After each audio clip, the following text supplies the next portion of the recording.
കേരളത്തിലെ രാഷ്ട്രീയ കഥ പറഞ്ഞ ചിത്രമായിരുന്നു ലൂസിഫർ. എന്നാൽ ജനപ്രിയ നേതാവായ രാംദാസും മകൾ പ്രിയദർശിനി രാംദാസും മകൻ ജതിൻ രാംദാസും ഒക്കെ വിരൽ ചൂണ്ടിയത് ദേശീയ രാഷ്ട്രീയത്തിലേക്കാണ്. വില്ലനായി കടന്നുവരുന്ന ബോബി എന്ന മരുമകൻ നിറഞ്ഞാടിയ ഒരു സിനിമയായിരുന്നു ലൂസിഫർ. ധരിക്കുന്ന വേഷത്തിൽ നിന്നുപോലും ബോബി ഇന്ത്യൻ രാഷ്ട്രീയത്തിലെ ആരാണെന്ന സൂചനയും ആ സിനിമയിൽ ഉണ്ടായിരുന്നു. ആ മരുമകൻ എന്നത് ഇന്ത്യൻ നാഷണൽ കോൺഗ്രസിന്റെ ഏറ്റവും കൂടുതൽ കാലം പ്രസിഡന്റായിരുന്ന വ്യക്തിയായ ശ്രീമതി സോണിയ ഗാന്ധിയുടെ മരുമകൻ തന്നെയാണ്. റോബർട്ട് വാദ്ര പ്രിയങ്ക ഗാന്ധിയെ വിവാഹം കഴിക്കുന്നത് 1997-ലാണ്. നേരത്തെ അവർ തമ്മിൽ പ്രിയങ്കയുടെ ചില സുഹൃത്തുക്കൾ നടത്തിയ ഒരു പാർട്ടിയിൽ വെച്ചുള്ള പരിചയമുണ്ടായിരുന്നു. അതാണ് പിന്നീട് ഈ വിവാഹത്തിലേക്ക് എത്തിയത്. ഒരു ക്രിസ്ത്യനായിരുന്ന റോബർട്ട് വാദ്ര വിവാഹത്തോടെ ഹിന്ദുമതം സ്വീകരിക്കുകയും ചെയ്തു. വളരെ ദുരൂഹതകൾ നിറഞ്ഞതാണ് റോബർട്ട് വാദ്രയുടെ കുടുംബം എന്ന് പറയുന്നത്. 2001-ൽ റോബർട്ട് വാദ്രയുടെ സഹോദരി മിഷേൽ വാദ്ര ഒരു വാഹനാപകടത്തിൽ കൊല്ലപ്പെട്ടു. ഏപ്രിൽ മാസം 16-ന് രാജസ്ഥാനിലെ അൽവാർ ജില്ലയിൽ ബെഹ്റോറിൽ വെച്ച് അവർ സഞ്ചരിച്ചിരുന്ന കാർ മറിഞ്ഞുണ്ടായ അപകടത്തിൽ മിഷേൽ വാദ്രയും മറ്റൊരു സ്ത്രീയും കൊല്ലപ്പെട്ടു. ആ കാർ മറിയാനുള്ള കാരണവും ദുരൂഹമാണ്. സഹോദരി മിഷേൽ അപകടത്തിൽ മരിച്ച 2 വർഷത്തിന് ശേഷം റോബർട്ട് വാദ്രയുടെ സഹോദരൻ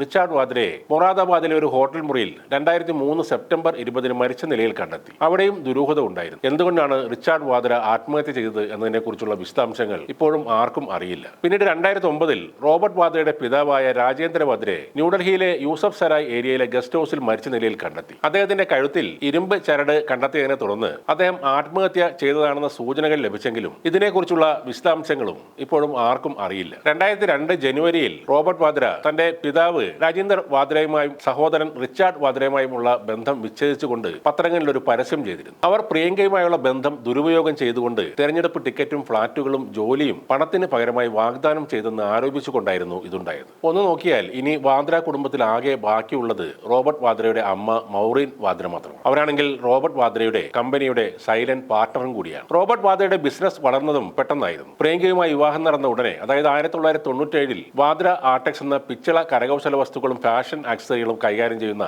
കമ്പനി സ്റ്റാർട്ട് ചെയ്തു. പിന്നീട് ഹോസ്പിറ്റാലിറ്റിയിലും റിയൽ എസ്റ്റേറ്റിലും അദ്ദേഹം കൈവച്ചു. 2007-ൽ Robert Vadra Skylight realty, North India IT park, Skylight hospitality, real estate, aircraft charter സ്ഥാപനമായ ബ്ലൂ ബ്രീസ് ട്രേഡിംഗ് എന്നിവയുടെ നിരവധി സ്ഥാപനങ്ങൾ തുടങ്ങി. 2010-ഓടെ ഉയർന്ന മൂല്യമുള്ള വസ്തുക്കൾ സ്വന്തമാക്കാനും അദ്ദേഹത്തിന്റെ സ്ഥാപനങ്ങൾക്ക് കഴിഞ്ഞു. DLFൽ നിന്ന് 80 കോടി രൂപ വായ്പ, അതും പലിശയും ഇല്ല, യാതൊരു ഈടും ഇല്ല, ആ നിലയിലാണ് അവർക്ക് കിട്ടിയത്. അങ്ങനെ പല വസ്തുക്കളും ചെറിയ വിലയിൽ ഇവർക്ക് സ്വന്തമാക്കാൻ കഴിഞ്ഞു. ന്യൂഡൽഹിയിലെ 114 സൂട്ട് റൂമുകളുള്ള ഹിൽട്ടൺ ഗാർഡൻ ഹോട്ടലിന്റെ ഉടമസ്ഥയുള്ള സാകേത് കോർട്ട്യാർഡ് ഹോസ്പിറ്റാലിറ്റിയുടെ 50% ഓഹരികൾ 31 കോടി രൂപയ്ക്ക് ഇവർ വാങ്ങുകയുണ്ടായി. 90 ലക്ഷം രൂപയ്ക്ക് DLF അരാലിയസ് കോംപ്ലക്സിൽ 10,000 ചതുരശ്ര അടിയുള്ള പെന്റ് ഹൗസ് വാങ്ങി. DLF മഗ്നോളിയയിൽ 7 അപ്പാർട്ട്മെന്റുകൾ 5.2 കോടിക്കാണ് കിട്ടിയത്. DLF ക്യാപിറ്റൽ ഗ്രീൻസിൽ 5.06 കോടിയുടെ അപ്പാർട്ട്മെന്റുകളും ഇവർക്ക് ലഭിച്ചു. ഇതുകൂടാതെ ബിക്കാനീർ, മാനസർ, പൽവാർ, മേവാത്ത് എന്നിവിടങ്ങളിൽ 100 കണക്കിന് ഏക്കർ കൃഷിഭൂമിയും വാദ്രയുടെ സ്ഥാപനങ്ങൾ വാങ്ങിക്കൂട്ടി. ഇനി റോബർട്ട് വാദ്രയുടെ വാഹന കളക്ഷൻ നോക്കിയാൽ ടോപ്പ് എൻഡ് ബൈക്കുകളായ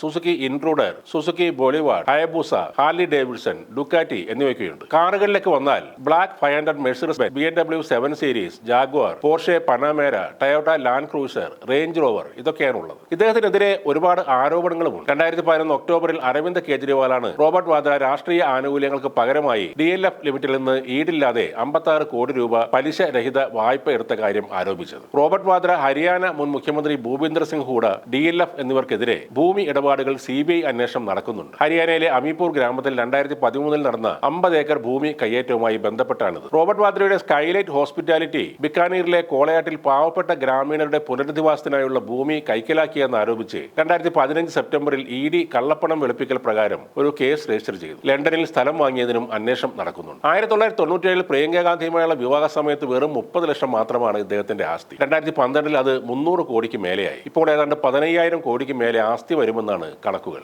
രാജ്യത്തെ വളർത്താൻ കോൺഗ്രസിനും സോണിയയ്ക്കും കഴിഞ്ഞില്ലെങ്കിലും മരുമകനെ നന്നായി വളർത്താൻ തന്നെ അവർക്ക് കഴിഞ്ഞിട്ടുണ്ട്. മറ്റൊരു കാര്യം, നേരത്തെ എല്ലാ ഇന്ത്യൻ വിമാനത്താവളങ്ങളിലെയും സുരക്ഷാ പരിശോധനകളിൽ നിന്ന് റോബർട്ട് വാദ്രയെ ഒഴിവാക്കിയിട്ടുണ്ടായിരുന്നു. എല്ലാ വിമാനത്താവളങ്ങളിലും പ്രദർശിപ്പിച്ചിരിക്കുന്ന ലിസ്റ്റിൽ ഒരേ ഒരു പേരേ ഉള്ളൂ, ശ്രീ റോബർട്ട് വാദ്ര എന്നത്. ബാക്കിയുള്ള 31 എണ്ണവും പദവികളും സ്ഥാനങ്ങളുമാണ് പറയുന്നത്. രാഷ്ട്രപതി, ഉപരാഷ്ട്രപതി, പ്രധാനമന്ത്രി, സുപ്രീം കോടതി ചീഫ് ജസ്റ്റിസ് മുതലായ പദവികൾ. എന്നാൽ 2015-ൽ മോദി സർക്കാർ ഈ പട്ടികയിൽ നിന്ന് റോബർട്ട് വാദ്രയുടെ പേര് ഒഴിവാക്കുകയും ചെയ്തു.